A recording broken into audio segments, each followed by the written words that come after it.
আসসালামু আলাইকুম এভরিওয়ান, সবাই কেমন আছেন? আই হোপ সবাই ভালো আছেন। আমরাও আলহামদুলিল্লাহ ভালো আছি।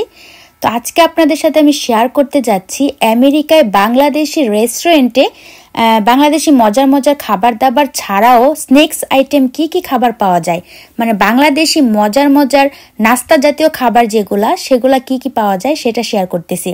এখানে দেখতেই পাচ্ছেন কি নাই বলেন, যত টাইপের আচার আছে, বড়ইয়ের আচার, তেঁতুলের আচার, চালতার আচার, সব টাইপের আচার আছে। আরো অনেক অনেক আইটেমের আচার যেগুলা কিনা আমি নামও জানি না। আর এখানে দেখতে পাচ্ছেন মুড়ির মোয়া, চিড়ার মোয়া, কত ধরনের বিস্কিট, কুকিজ, মানে আমি নাম বলে শেষ করতে পারবো না, আমি অনেকগুলা নামও জানি না। এখানে দেখতেই পাচ্ছেন কত ধরনের স্ন্যাক্স আইটেম, সব এগুলা বাংলাদেশি খাবার, একটাও কিন্তু আমেরিকান খাবার না, সবই বাংলাদেশি ফুড। তো টাকা থাকলে আমেরিকাতে পাওয়া যায় না এমন কোনো জিনিস নাই। আপনার কাছে টাকা থাকলে আমেরিকাতে পাবেন না বলতে কিছু নাই।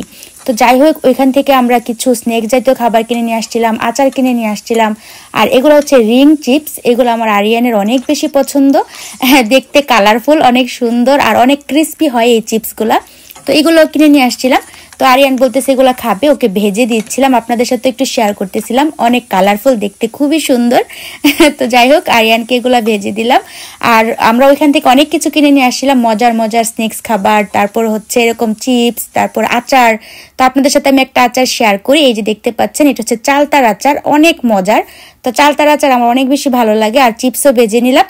তো এখন আমি বাচ্চাদেরকে নিয়ে চালতার আচার আর হচ্ছে মজা করে চিপস খাবো।